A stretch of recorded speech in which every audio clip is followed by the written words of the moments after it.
You are listening to Viewpoints from PlaceCloud.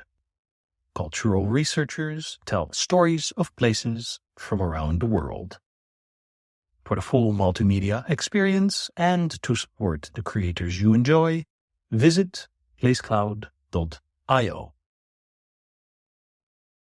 We're standing inside Paddington Station in central London. The three-span arched roof, which still covers some of the platforms today, was built in 1854, planned by the civil engineer Isambard Kingdom Brunel. Paddington Station became the London terminus for Brunel's Great Western Railway, which had begun construction in 1836, running between Bristol and London. The Great Western Railway Company was later involved in the construction of several other broad-gauge railways, including the South Devon Railway, which extended the line to Plymouth, and the Cornwall Railway, which ran all the way from Paddington to Penzance by 1867. The arrival of mixed-gauge rail lines in Cornwall brought with it great commercial opportunity, with special extra-fast perishable goods trains carrying fish, potatoes and broccoli from Penzance to cities across Britain, depending on the season. The railway also transformed the fortunes of the Scilly Isles, an archipelago lying just off the southwestern tip of Cornwall. Until the 1860s, the small population of the Scilly Isles had variously relied on a range of different industries to sustain itself, from kelp farming and fishing to shipbuilding and smuggling. The landowner of the islands at this time was a Thomas Algernon Smith Dorian Smith, who had taken over the lease in 1872 from his uncle, who had created the title of Lord Proprietor of the Scilly Isles for himself. Described as a benevolent despot, Smith Dorian Smith is credited as being the first person who saw the potential for the export of flowers from the islands.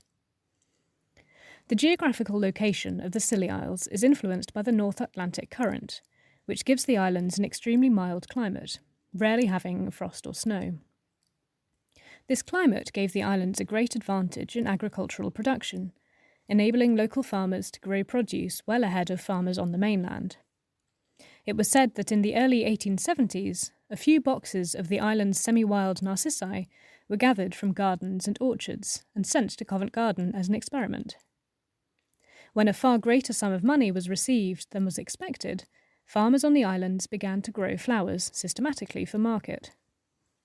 Fields upon fields of golden narcissi were grown, surrounded by high hedges to protect them from the strong sea winds. One report wrote that on the islands, folks grow flowers, talk of flowers, dream of flowers, and depend for their happiness and prosperity upon an abundant crop of marketable blossoms.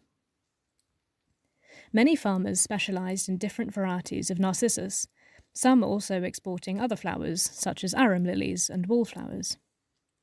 Due to the mild climate, narcissi could be harvested from December to June, tied in bunches often by women and girls in flower houses, packed tightly into long wooden boxes, and sent on carts down to the morning steamer, which sailed from St. Mary's Quay to Penzance.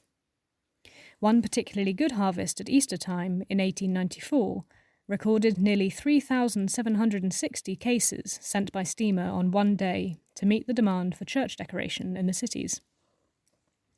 Once the boxes of flowers reached Penzance, they were packed onto so-called Daffodil Trains, which sped them through to London Paddington to be transported to Covent Garden and distributed throughout the streets of the city.